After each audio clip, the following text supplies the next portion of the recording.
You got this. I'm scared. I'm scared.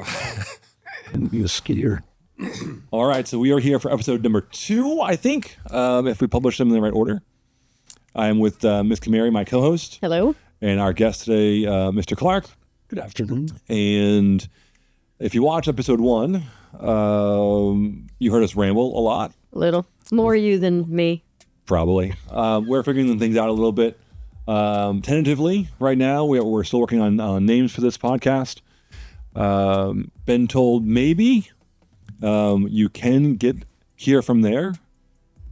As opposed to, Well, the old Mainer aphorism is, you can't get there from here.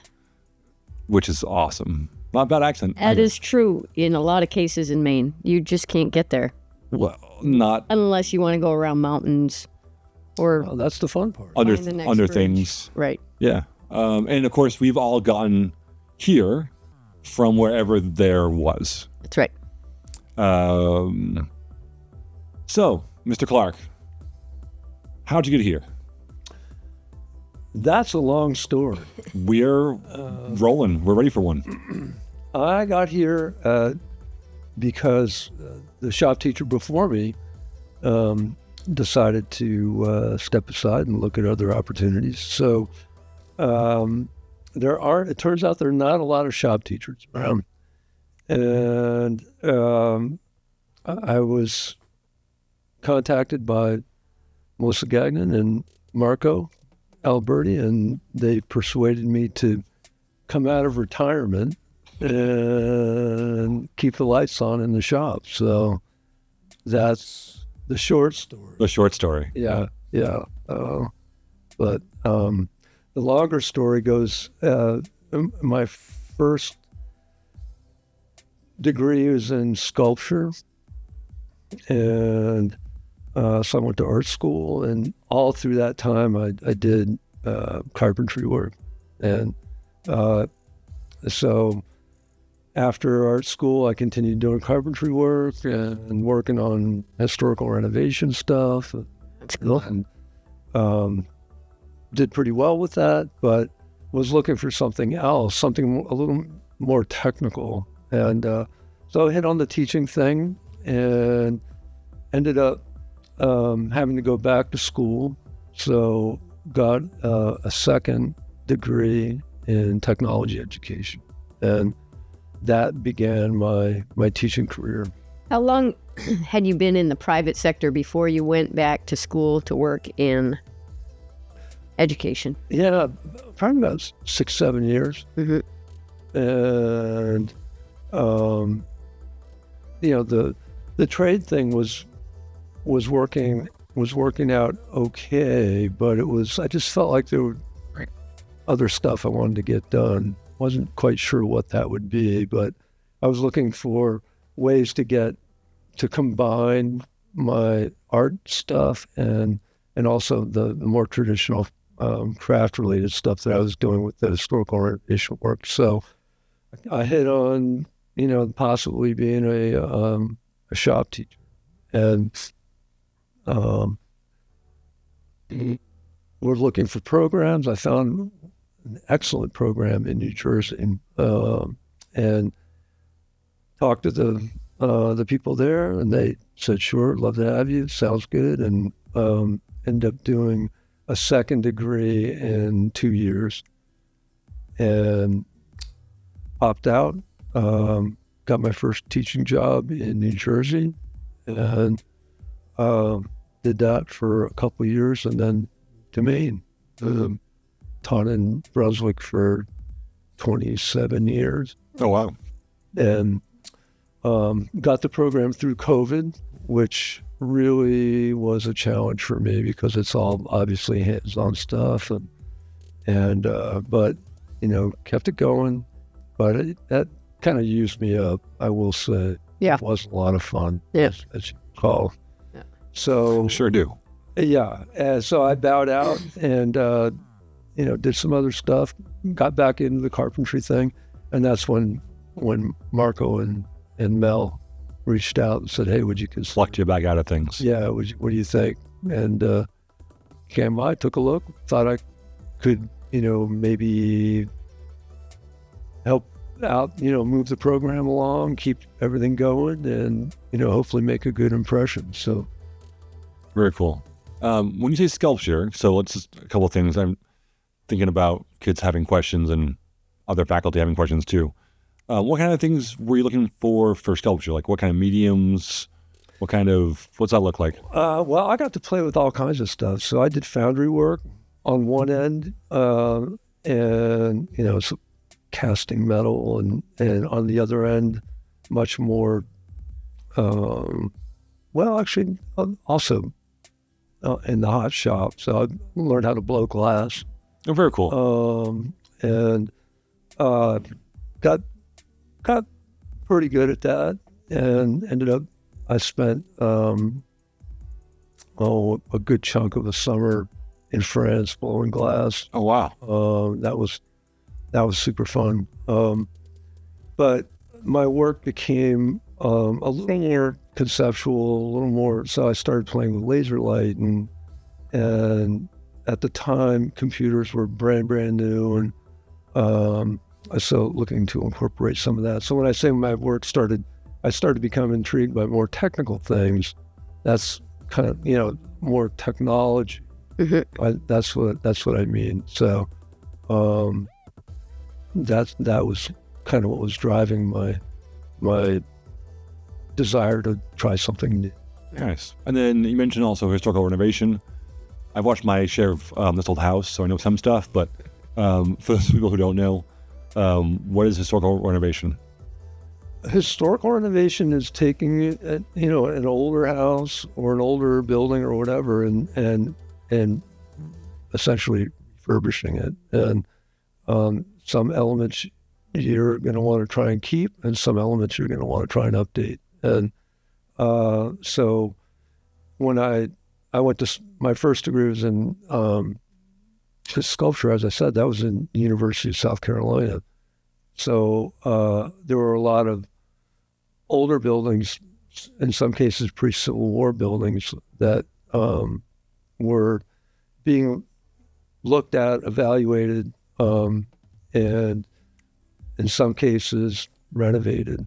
So I got to work on some old, pre-Civil War buildings that, and we did.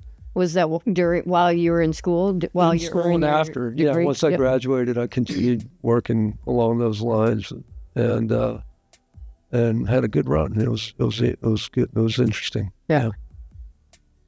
For kids who are interested in art and want to pursue art or the arts, aside from being a teacher, it's hard for me as, a kid who talks to me about their dreams and what their goals and what they want to do. What do you do as an art major aside from teach? Unless you're really lucky and you get to make a living at selling your work. Well, I would say that there are a couple of important points there. The first thing that pops into my mind is, where we're at currently, and with AI just exploding everywhere, that is a really important thing to consider. And one aspect of that is the idea that AI doesn't have a point of view. It's an aggregate sort of interpretation of all this other stuff. Mm-hmm. And then it concocts some image or some writing based on this aggregate sort of interpretation, but it doesn't have it doesn't have a point of view. Right, no personality, no soul. Yeah, well, exactly. And so someone who aspires to be creative, they need to really enhance and embellish and work on that point of view, and work on developing those skills that will help them continue to refine that. So if you're a visual artist, you need to draw, and you need to think about how things should look, or why they resonate, or what are some of the visual kinds of information you want to convey. If you're a musician, what makes something sound good? What makes something intriguing or makes you listen? Or, a soundtrack to a movie, it's going to make you feel a certain way at a certain time. How does that work? And so those design decisions were made by people who have studied and have that point of view and have refined their thinking to the extent that they can really convey that information in a really powerful, intriguing way. Yeah, I say that to my kids all the time, just in history class. Anybody can AI the answer, but your answer is much more interesting. Your perspective is much more interesting than whatever pops up on Google, because that's just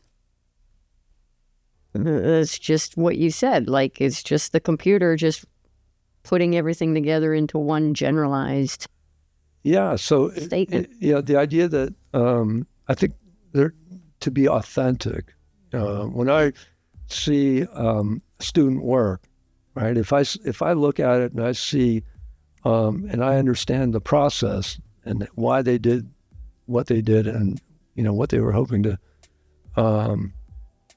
the statement they were making, that really works for me, because that there's that's an authentic response to the prompt, to the design problem, and to see their thinking, that's compelling for me. To just copy something, one of the things I mentioned to my students when I first got started here, I was trying to wrap my head around the grading system, what's a 2 and what's a 3 and what's a 4. And the way I ended up having to think about it was, it comes down to imitation, innovation, and invention. And if you imitate something, how much of you got put into that? Sure. Right. Probably none, maybe a little bit. If you innovate something, you've taken it and you've modified it. You changed it according to your own wants, needs, desires, what you think is worthy. If you completely invent something brand new, something that's never existed before, you invented it, right? So that sort of hierarchy is important to kind of keep that in the back of your mind. If you to innovate something is absolutely valid. Why would you reinvent the wheel? Right. The wheel's out there. I had some students talk about how AI is like tofu to them, which if you like tofu, I guess don't listen, but just the idea of it's bland, doesn't have a lot of personality. It's sustenance. Like, you can eat tofu and you can live, but it doesn't have all those things that we enjoy. And so it's the idea of, like, I think moving forward, it was really great to have some young people tell me, like, it's tofu, because they're looking for sincerity. They're looking for that human interaction, that it's made from something. It has a fielder that's real and authentic, as you said. And I was similar issue. Like, what do I tell students who want to be an artist how to maybe pursue that? At the same point, like, the fact that they are wanting to have authentic experiences. Yeah. I think there's still going to be a place for that, even though we're getting more and more AI slop dumped on us. Yeah. My sister graduated with an art major, but went into graphic design because she knew that she wasn't going to be a public school teacher. But also just, how am I going to actually make ends meet? What can I do that's artistic, that is practical, in order to, like, live in our society? I got to pay the rent. I got to buy the groceries. Heat's good. Heat's good. Yeah. No, the creative, the creative economy is just really, really challenging. Yeah. Because you have, a bunch of interesting people that want to do that work, and as you sort of indicated, there might not be a lot of those jobs out there. So it's super competitive, and you really do need to, for a lot of those kinds of jobs, it really comes down to who you know, and how to embellish those connections and make those connections. But the people that are really passionate and they're driven to make it happen will make it happen. Yep. It's but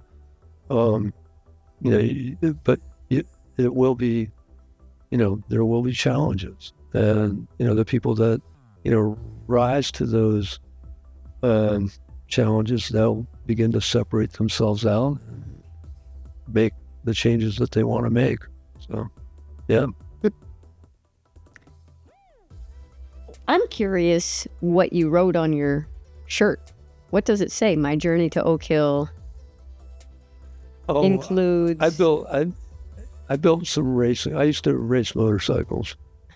So, of course you did. So I built race bikes. So that was sort of, for me, a little bit, it was kind of the antidote, because designing a motorcycle and building that is a very different set of problems than raising a family and holding down a job and doing all that other stuff. And so designing and making race bike parts and racing, and it was something I did for 12, 15 or something. Wow. And that was fun. Now, when you mentioned race bike, is this like with the parachute on the back to slow things down afterwards? Is it like the drag race bike, or like? Yeah, when I was in school initially, I did a buddy of mine, we did build a drag bike, and the reason for that is a long story. And it was, I'm glad we got away with it. And but anyway, we built a bike, and we load it up and go to the track and thrash it and have a great time. And then life intervened, this and that, school and jobs, and moved to Maine, and I saw that there was a track in New Hampshire that was Jolly Roger Motorsports Park, and they had a Friday night, Saturday night flat track, like oval racing, and I thought, oh man, that looks like fun. So I went out there and saw it, and I was like, yep, I'm doing this. And I bought a bike out of Uncle Henry's, which I'm still hearing about it because I bought it on my wife's birthday, which turned out to be suboptimal. Now, Uncle Henry's is before Craigslist. It's before Facebook Marketplace. It was a periodical. It's a little magazine, like twice a week. It was great, indispensable. Yeah. Maine. Oh yes.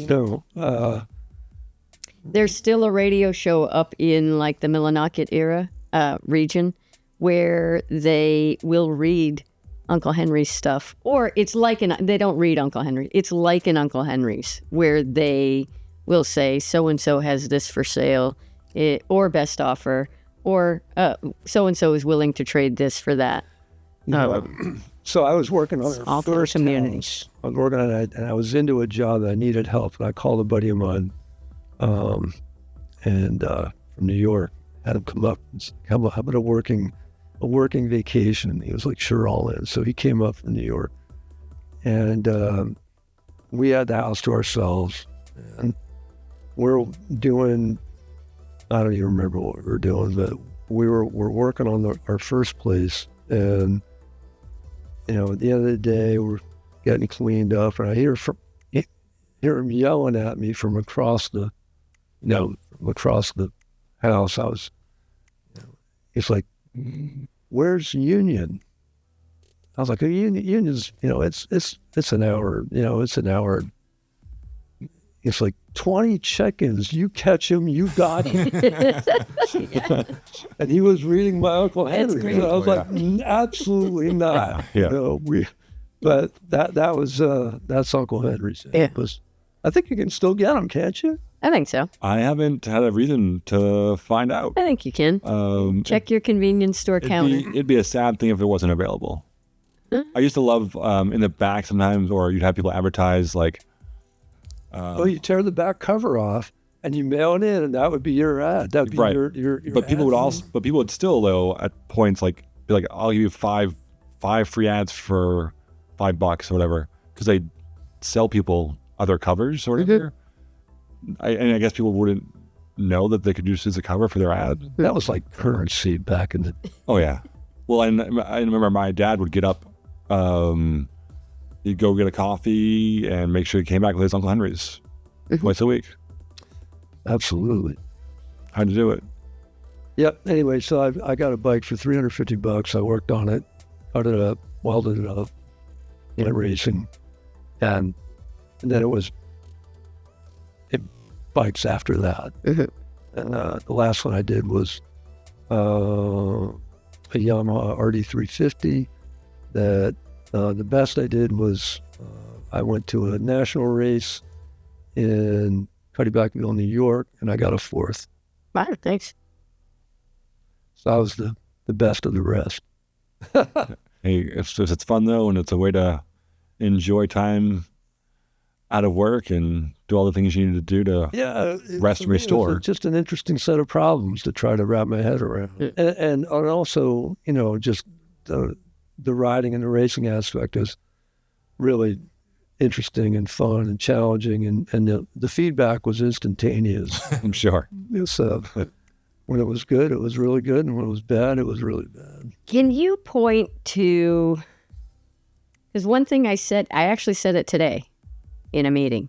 There's a lack of curiosity with our kids, I find. There's like this lack of wanting to learn things or wondering about things, wondering how things work. And like you're interested in, I know nothing about engines or nothing about bikes, nothing about that. But what I find interesting is that people find interest in things that never really occurred to me. Can you point to like, was there something in your childhood that made you a curious person? Is that innate? I've always enjoyed making stuff, and so that was the art thing. So having, I think, the ability or the desire to visualize something and then make it and bring it in, make it real. That's kind of always been a part of me. I think.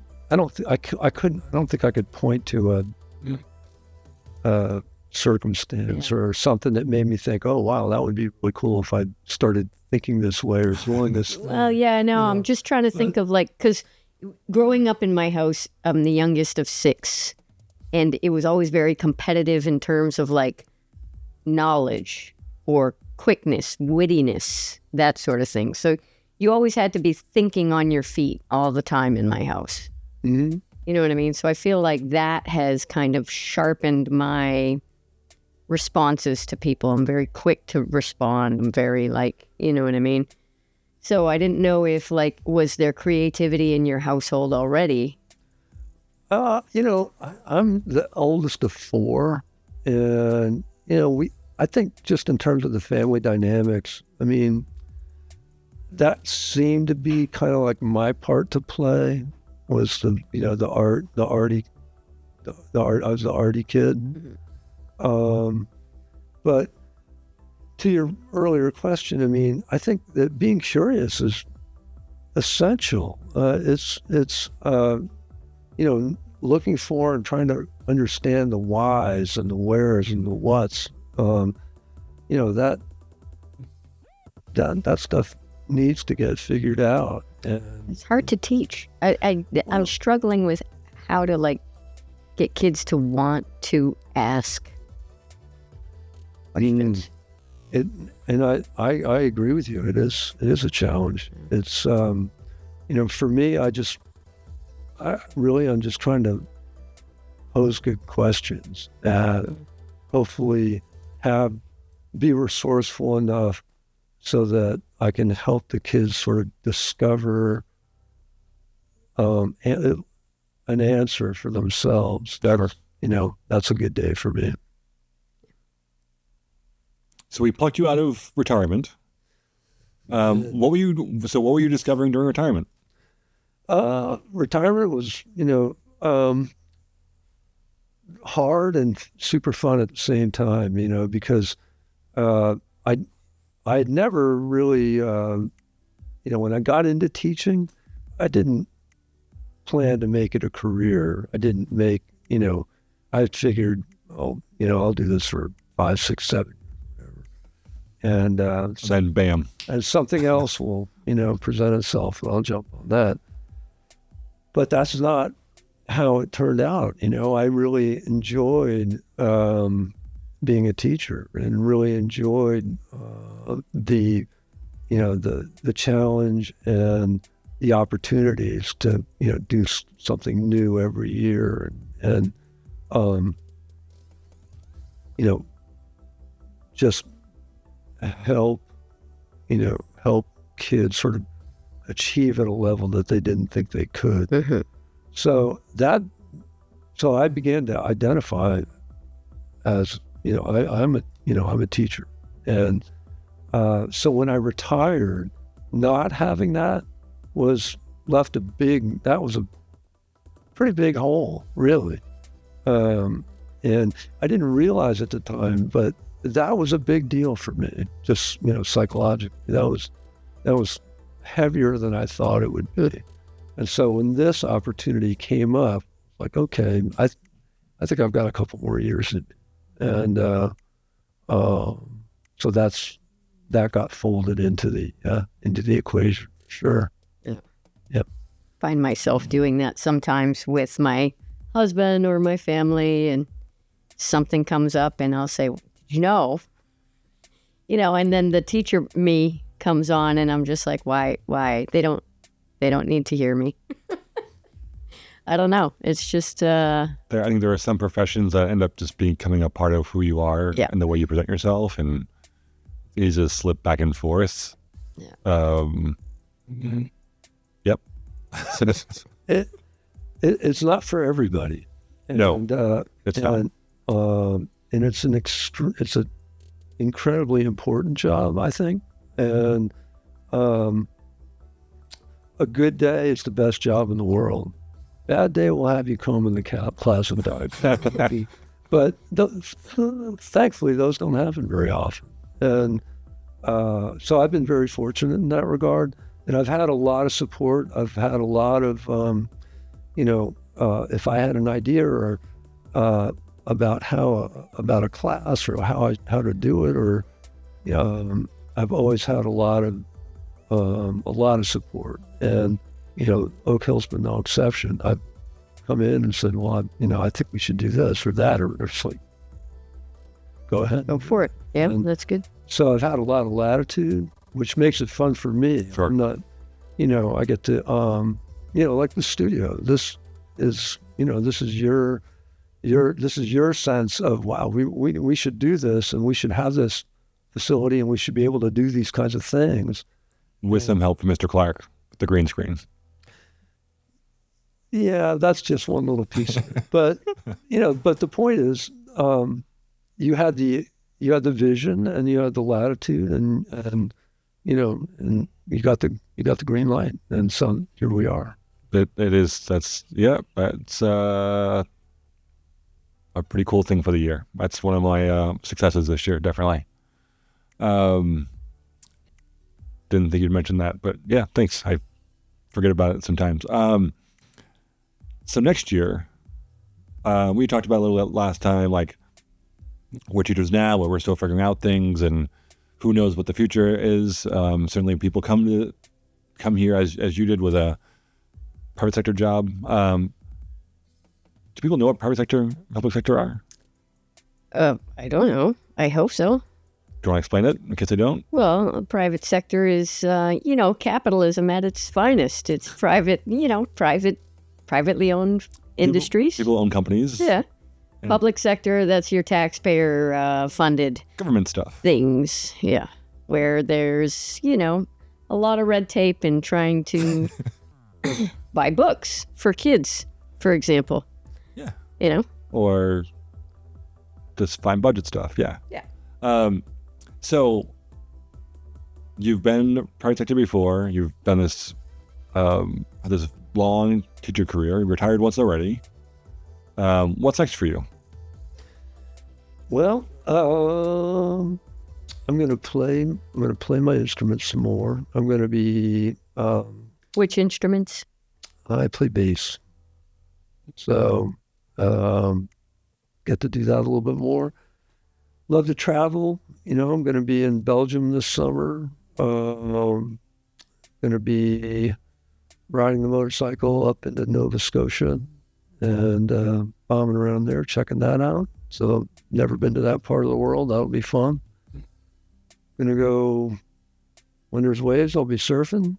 And in between all that stuff, I'll be working on an old farmhouse in Freeport. Nice. So, Learning, discovering, practicing, trying new Experiencing. things, building stuff. yeah, it's, for me, it comes down to spectating versus participating. And, I'd rather participate, and so that kind of speaks to your point a minute ago about, how to instill curiosity or how to, it's just more fun Yeah. Isn't it? to do it. Yeah. And I was looking at some kids, playing a racing game on their phones, I don't want to name names, but it was during RC. And when I look at that, it's like, well, it's more fun to, actually do it. Actually go out there. Yeah. It's just, there's just more to it. And so kids walking around just, looking down like this, and Right. the world is so much bigger Yeah. than this little pixelized screen. We, in my household, we break it down as a consumption or creation. And I'd rather if you want to consume while you create, because you're watching a tutorial, you're watching a video, it's in the background, doing other stuff, wonderful. But just to consume ad nauseum and do anything. Just And for me, that's why I'm so passionate about the outdoors, is because it engages all of my senses. Absolutely. I can smell things and feel things, and It makes you part of something bigger Yeah. than you. Yeah. And I think that kind of maybe gets that part of the problem is that the phone stuff, they've become so good at giving you what you want to see. They've become so expert. it's addictive. They're so expert at putting stuff out there that they think you're gonna click on, and that it does become this passive thing, and that sort of has become the new normal. And that's not I don't think that's a very healthy state of affairs, personally. But I think that when you can be a part of something bigger, either a part of a school or name it, or be outside, or you're included, you're sharing an experience. All this happening when you're looking at your phone is just you're in your own head looking at this little thing, and there's nothing else connecting you to anybody or anything. And then some people would say, well, there's I'm playing games with friends and whatever. Mhm. That's so limited, and it's it's essentially a fantasy. Mhm. And we have real stuff that requires attention and focus, and if you can apply that, it's so much more rewarding and satisfying. Going for a hike up in Katahdin, could you look at pictures on your laptop of a Katahdin hike? Of course you could. YouTube videos. Of course you could. Could you claim even an approximation of that experience? Not even close. Not even close. Unless you have sore calves and sore thighs. You haven't done it. For me, it's my knees. Yes, yeah. Always going down is harder than going up there for me. So yeah, I think I think it's important to be curious and follow up. Make it real. Awesome. You can get here from there. Yes, sir. It can be done. Absolutely. Very cool. Well, thank you so much for joining us. Thanks for sitting down with me. It was really a pleasure. It's painless, I think. Solidly in the painless category. Awesome. So we're going to end up with more guests in the future. I think Mr. Carney is up next. And hopefully it'll spread like wildfire, and I'll have more teachers soon to ask more questions and get more information about how they got here from wherever there was. True that. All right. All right. Look forward to it. Thank you. Thank you. Have a great night. Cut. That's right. That was good. How long was that? 20. I think we started at 35, maybe. We said before that.